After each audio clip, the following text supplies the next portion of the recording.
Back to news. Mahashivratri సందర్భంగా ద్వాదశ జ్యోతిర్లింగాలలో ఒకటైన శ్రీశైల బ్రహ్మరాంబ మల్లికార్జున స్వామి ఆలయానికి భక్తులు పోటెత్తారు.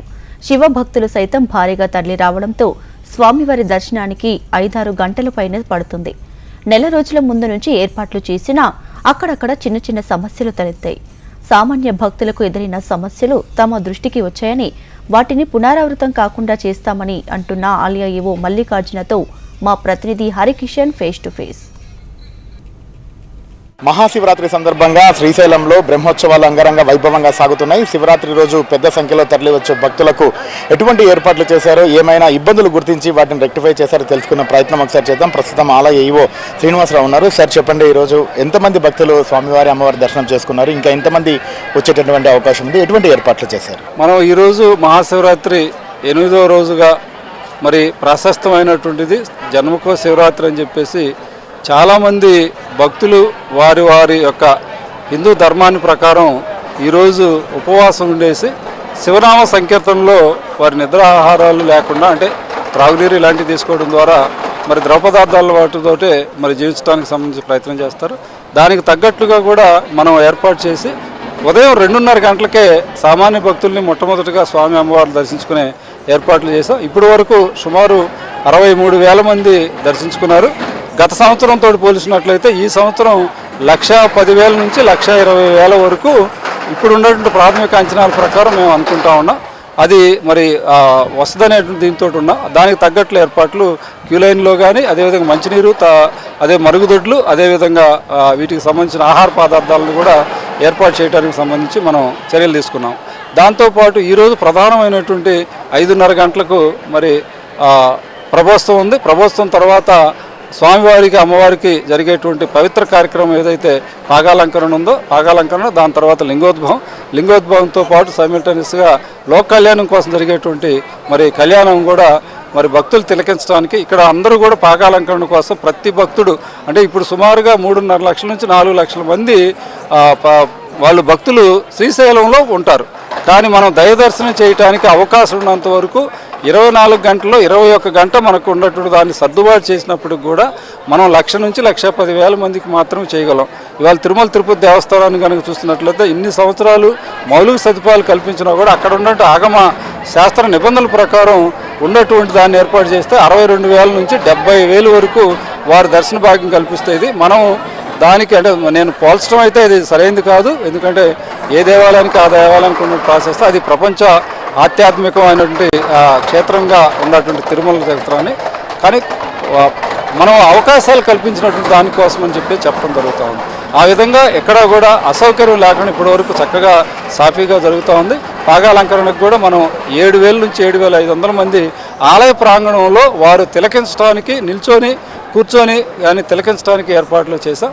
వాటితో పాటు విఐపీలు కూడా ఒకవేళ వచ్చినా కూడా వారికి అసౌకర్యం కాకుండా మనం ఒక ఎంక్లోజర్ని పెట్టడం ద్వారా ఏర్పాట్లు అయితే చేస్తాం. ఇప్పటి వరకు భక్తుల నుంచి చిన్న చిన్న సమస్యలు అయితే లేవని చెప్పి నేనైతే చెప్పలేను. కానీ అంటే మంచినీటి సరఫరా విషయంలో కానీ, మరుగుదొడ్ల కల్పనలో వారికి జనానికి బట్టి తగ్గట్టుగా కాకుండా, ఎందుకంటే ఈ దేవాలయానికి ప్రధానమైనటువంటి ఆటంకం ఇది మున్సిపాలిటీ కాదు, పంచాయతీ కాదు, మీ అందరికి కూడా తెలుసు శ్రీశైలం. సో ప్రతిదీ కూడా దేవాలయం యొక్క నిధులు, దేవాలయానికి సంబంధించినటువంటి వీటి ద్వారా ఎంటైర్ శ్రీశైలం మొత్తాన్ని 7 కిలోమీటర్ల పరిధిలో మేమే నిర్వహించాల్సినటువంటి బాధ్యత ఉంది. అందువల్ల వచ్చే సంవత్సరం వీలైనంత వరకు పర్మనెంట్ టాయిలెట్స్ని కొన్ని పెట్టడం ద్వారా వాటిని శాశ్వతంగా ఎవరన్నా ఒక మంచి ఏజెన్సీకి ఇచ్చి వాటి మెయింటెనెన్స్ని కూడా చూద్దామని గౌరవ ముఖ్యమంత్రి గారు, అదేవిధంగా మాస్టర్ ప్లాన్ అనే దీంతో కూడా ఉంది. దాన్ని మనం పరిగణలోకి తీసుకొని ఆ ఏర్పాటు చేయడానికి నెక్స్ట్ ఇయర్కి ఇంకొంత ఇంప్రూవ్ చేసుకోవడానికి మేము ప్రయత్నం చేస్తాం. కానీ పారిశుద్ధ్యం చాలా ఇబ్బందికరంగా ఉందని చాలామంది కంప్లైంట్ చేస్తున్నారు. అంటే గతంలో ఎప్పుడూ లేదు ఈ రకంగా, మరి ఈసారి ఎందుకు ఏం పట్టించుకోవడం లేదంటున్నారు. మరి పారిశుద్ధ్యం ఎంతమందిని నియమించారు, మరి ఎందుకు అక్కడ అంతగా నీట్గా పెట్టలేకపోతున్నారు? అంటే ఇక్కడ పారిశుద్ధ్యం నీట్గా పెట్టలేకపోవడం కాదు, ఇక్కడ ఏమవుతుందంటే ఈ మహాశివరాత్రి సందర్భంగా మన ఒక గ్రామీణ ప్రాంతాల నుంచి వచ్చినటువంటి వాళ్ళు పిల్ల జల్లలతో వచ్చినప్పుడు రోడ్డు మీద చిన్న చిన్న వ్యాపారస్తులు వాళ్ళు మామూలుగా చిన్న బడ్డీలు పెట్టుకుంటారు, శనక్కాయలు అమ్ముతారు, పుచ్చకాయలు అమ్ముతారు, లేకపోతే ఇంకొకటి శనగలు ఉడకపెట్టిన అమ్ముతారు. ఇలా రకరకాల తినేటువంటి ఆహార పదార్థాలు కొనేటువంటివి ప్లాస్టిక్ వస్తువుల్ని చిన్న చిన్న వాటిని కూడా అవి అక్కడికక్కడే పడేసిన సందర్భంలో మనం ఎంతమందిని పెట్టినా కూడా మనకున్నటువంటి దీని ప్రకారం 1000 మంది పంచాయతీ సిబ్బందిని అంటే డిపిఓ నంద్యాల వారికి మనం అప్పగించడం జరిగింది. ప్రతి సంవత్సరం జరిగేటట్టుగా వారు ఒక 1000 మందిని మన దగ్గర ఉన్నట్టు రెగ్యులర్గా ఉన్నట్టు 195 మంది 1200 మంది దాకా ఉన్నారు. అయితే నేను చెప్పినట్లుగా 7 కిలోమీటర్ల పరిధిలో ప్రతి గేదె వేసినటువంటి పేడ కానివ్వండి, ప్రతి మనిషి తొక్కినటువంటి మట్టి కానివ్వండి, వాళ్ళు కూర్చున్నట్టు ప్రతిదాన్ని కూడా దేవస్థానం యొక్క మరి పాలనా సిబ్బంది అదేవిధంగా పారిశుద్ధ్య సిబ్బంది చేయాల్సి వస్తుంది. అదేవిధంగా గంగా నది ఏదైతే మరి కృష్ణా నది ఉందో అక్కడ పాతాళ గంగ స్నానాలకు సంబంధించి కొంతమంది వాళ్ళు అక్కడే బట్టలు వదిలేస్తారు, కొంతమంది ఇది చేస్తారు. ఎన్ని చెప్పినప్పుడు కూడా సివిక్ సెన్స్ అనేది మనకు తక్కువగా ఉన్నందువల్ల మనం ఎన్ని చెత్తబుట్టలు పెట్టినా ఏం చేసినా కూడా మన కాళ్ళ కింద వేసేసి దాన్నే తొక్కుతాం, మళ్ళీ పక్కకి వెళ్ళటం అనేది మనం ఇక్కడ చూస్తున్నది. ఆ విధంగా చూసినప్పుడు వెంటనే తీయకపోవడం వల్ల కొంత పారిశుద్ధ్యం అనేటువంటి లోపంగా కనపడుతుంది.